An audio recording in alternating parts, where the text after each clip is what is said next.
Kurt Busch wins Kentucky to redeem himself for that heartbreaking race last week that he lost.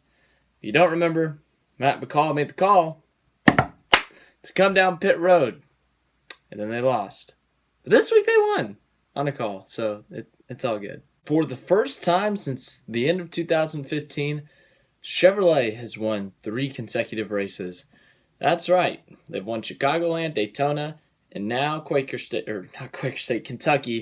with the Kurt Busch win. And in 2015, it was Jeff Gordon, Jimmy Johnson, Dale Earnhardt Jr. winning Martinsville, Texas, and Phoenix. So, Chevy's starting to get back on track, I'd say, compared to the other manufacturers. So, the race overall wasn't bad. It started off really exciting with Larry Mack giving an amazing, great, woo! If you haven't seen his command, you need to go watch that right now. That thing was impressive. He screamed a lot, but it was fun.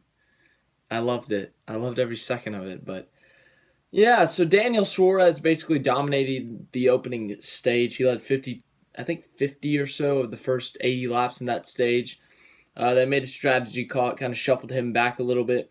So he didn't end up getting points from it, but he comes back later in the day. He comes back and gets a top 10. Anyways, Kurt Busch ends up taking advantage. They win stage 1. He gets himself a nice old playoff point, his first stage win of the year. The first time that the one car has ever won a stage. So that's good for that team, good for him. They needed that. Also during that stage, Chase Elliott in the 9 had a tire problem. They did not hit the wall or anything, but a tire did go down, caused a caution. But yeah, that was stage 1 basically. Stage 2, thinking back to it. Kyle Busch won the stage. Gets himself another playoff point to his already lots of playoff points. So the Busch brothers dominated, basically. They won stage 1, stage 2, and won the race. So they won everything that was possible other than the pole, which was won by Suarez. But yeah, Busch brothers had a good day. Other guys had a good day. There was some controversy in the race on calls. Obviously, there was another uncontrolled tire call on Denny Hamlin. Once again, controversy. People aren't sure what the people are saying. Scratch the rule or just change it, because that it's like you have to be within an arm's length, and it's very judgment call. So that's hit or miss. But yeah, we had a lot of guys lead this race, whether it be pit cycle, different strategies. There were a lot of different strategies when it came to tires, when people pitted, fuel, that kind of stuff. So it ended up resulting out a lot of different leaders leading a good amount of laps. So Ryan Newman led 15 laps. Ricky Stenhouse led a good chunk of laps. Boyer led a lot of laps. Who else? There was a lot of guys that led laps due to cycles, but the Busch brothers led 113 laps. Eric Jones ended up leading a lap through cycle. Denny Hamlin led a few laps. Clint Boyer led 40 laps. Logano led 19 laps. Suarez led 52 laps on the day. Newman 15 laps. Stenhouse 21 laps. Brad Keselowski led 3 laps, and that's it. So lots of different leaders that cycled through. But there was some really good racing up front. You had Kurt Busch and Clint Boyer battling for the lead at one point. That was pretty good. Joey Logano, Kyle Busch battling for what would be the lead after a green flag pit stop cycle. That was really good racing if you didn't see that. And then at the end, you had Kurt Busch and Kyle Busch battling it out for the win. That was an amazing finish. So you did have some good racing. As for the whole race in total, it was an average race. It was all right. I mean, every once in a while you had, as I said, that good battle for the lead. There wasn't like a bunch of exciting passing and stuff, but there was some. The ending was amazing. I'll say that bumped up the grade of the race from a B- to like a B+ or an A- or something.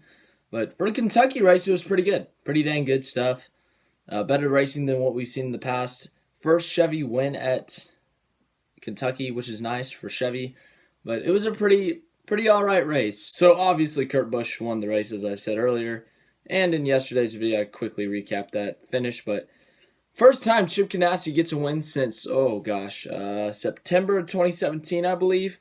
First time the one car has won since 2013 Talladega, the fall race. So yeah, that's a long time ago. I don't have any Kurt Busch gear, so we're sticking with the brothers hat. Kurt was supposed to go home with Kyle, but obviously he didn't.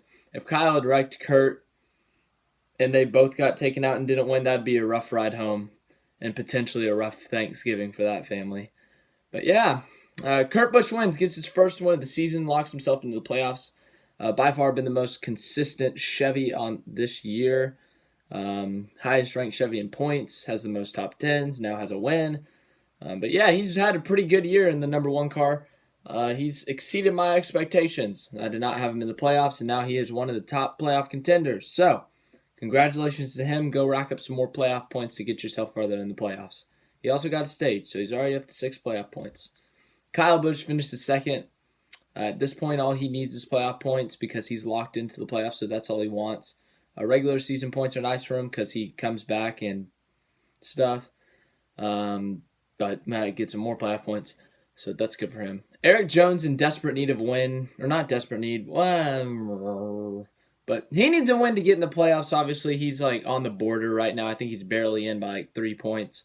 But he got a third place finish, so really good points day for him.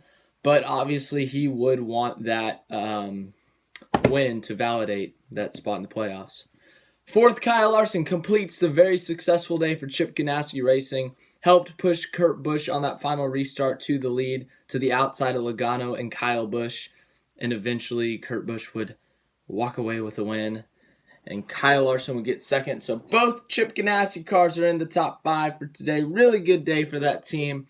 Chip's really happy. Larson's really happy. And Kurt is very happy.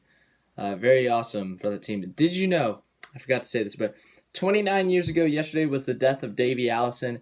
And also, the celebration that Kurt Busch did was the celebration Davey Allison did on his first win. I saw that on Twitter this morning. Thought that was pretty interesting. So I'll put a picture somewhere in here.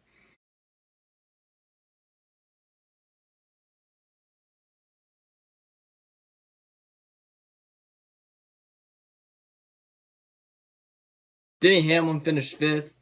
Good points day for him. I mean, he's already locked into the playoffs, so playoff points would be nice for him. But yeah. 6th place, Clint Boyer needs points and needs a win. He had a good points day, finished 6th. Good for him. Joey Logano restarted first on that final restart, finishes 7th. Obviously a big oof on that because, you know, he was leading, then he wasn't, and then he finished 7th. He thought he had the fastest car in the day. I respectfully disagree, but you be you, Joey. It doesn't change the result of the race. 8th, Daniel Suarez. He climbs back up after that early call, early penalty. Gets himself a top 10 after leading a bunch of laps on the day. So good for you, Suarez. I was really hoping you did better, but, you know, some penalties, some bad calls ended up ruining your day, but you still got top 10 out of it. So good for you, Daniel Suarez. 9th, Ryan Newman. He continues to show that Roush Fenway Racing is very alive and that he has helped that team a lot. Led some laps on the day. Gets a top 10. 10th place, Chris Buescher. He gets himself a top 10. Good for him. 11th, Paul Menard. Lots of rumors about him retiring, not returning to the 21 next year. But he's like, I'm still under contract, so I'm still racing. He shuts up the critics and gets an 11th place finish. So good for you, Paul Menard. That's a pretty solid finish for you. 12th, Ricky Stenhouse Jr., as I said earlier, he led some laps, got some stage points. He's still a little far out in points to get in, so he's probably going to need to win. But if he could get lucky and point his way in. 13th, Ryan Blaney. I think he hit the wall at some point. He had a meh day, but ends up getting 13th. 14th, Eric Almirola started second, was running up front at the first stage, but ends up getting 14th. Chase Elliott, 15th, considering how his day went. Pretty good considering that flat tire, but still 15th is pretty crappy when you're already in the playoffs and you need playoff points. 16th, Matt DiBenedetto. Not a bad day for him. All right. 17th, Alex Bowman. Not a good day for him.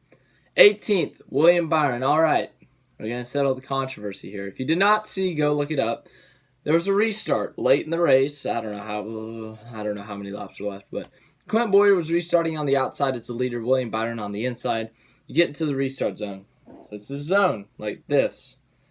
And so William Byron and Clint Boyer are going into it. And Clint Boyer's sitting at a solid 65 miles an hour all the way through the restart zone. And so as a second place guy, you don't want to go after, because if Boyer takes off, he's going to take the guys behind him with him past Byron. Byron's going to lose a bunch of spots, and Byron wants to contend for the lead. So Byron's trying to anticipate when Boyer's going to go. So he guns it like at the beginning of the restart zone a little bit, and then he realizes Boyer's not going, so he brakes hard, and then Almirola starts just rear-ending him, pounding him in the back, and Boyer's just going 66 through this whole restart zone. And once he gets out of the restart zone, he decides to gun it. And then, so Byron's ahead at the end of the restart zone, and he gets penalized for a restart violation. I call BS. I think that's a bad call in NASCAR. You can think what you want. NBC tried to defend Boyer there, saying that Byron jumped it and that Boyer had all the time in the world to go in that restart zone. But I think that Boyer kind of went after the restart zone, and that Byron, he tried to save it. Byron was trying to make sure he didn't leave before Boyer, that he did not start the race. But Almirola was on him, pushing him, and he can't do anything about it when you're getting shoved by the guy behind you. And if you looked at Boyer's line, everyone behind Boyer is stacked up because Boyer won't go, and they're all anticipating him going, so they're all jumbled up, stacked. And so it was just a big mess of a restart, and Byron ends up getting penalized for it. So I think that's a BS call. Kind of ruined Byron's day. He was having a pretty good run there, but he gets 18th. But I just disagree with that call, NASCAR. Their NASCAR and rules have not gone well together this year. A lot of controversy, a lot of hate from fans and stuff. So I don't know what to say. I'm not the rules person, but NASCAR, your fans are getting salty, and I don't know what else to say about that. So, yeah. The two-time defending winner of this track, Martin Truex Jr., he finishes what his number is. His hat is getting stuck. But he finishes what his number is, 19th. That's about all I got to say on him. Brad Keselowski finished 20th. He was my pick to win the race. Still the all-time winningest driver at Kentucky. Every driver at Kentucky has a championship today. But when they won at Kentucky, they might not have had a championship. Like Kyle Busch 2011, Keselowski 2012. Even though he ended up winning the championship later that year. But yeah, sorry, dropped something.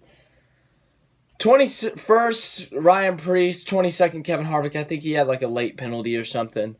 23rd, Bubba Wallace. He cut a tire, which caused the last caution for that final restart to send it to overtime. Daniel Hemrick was having a pretty good day. He got some stage points, ends up getting 24th. I'm sure he wanted a better day. 25th, Michael McDowell. 26th, Ty Dillon. 27th, Matt Tiff. 28th, Corey LaJoie. 29th, David Reagan. 30th, Jimmy Johnson.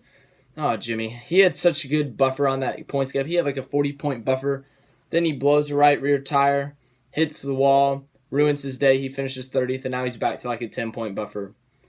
But yeah, I feel bad for him. He was having a really good run of races. A couple top fives, leading some laps. But yeah, I kind of feel bad for Jimmy. I really hope he does well and can win eventually. 31st, Ross Chastain. 32nd, Landon Castle. 33rd, Bailey Curry. Curry and Castle were involved in an early wreck. 34th, Quinn Hoff.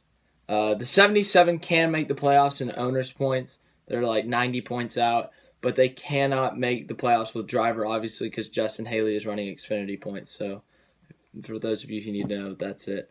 35th, Austin Dillon. He thought he had a mechanical issue, but then he ended up losing fourth gear, so that you kind of need fourth gear. That's your fast gear, and that oofed his day, and he finished 35th. 36th, BJ McLeod. And there were only 36 cars that race, so that's it. But yeah, we settled most of it, I think. Threw out some interesting facts. The Chevy wins. First time Chip Ganassi's won in a while. The Davey Allison thing. I don't know what else I covered on those interesting facts. We got the Kurt Busch win, how it's significant to him. And Chip Ganassi racing. We covered the controversy of the restart and uncontrolled tires and stuff, and more. We covered as much as we could, but thank you guys for watching this video. I hope you enjoyed it. Yeah. If you liked this video, leave it a big fat like. If you want to subscribe, you should do that. You really should subscribe. It would make me very happy.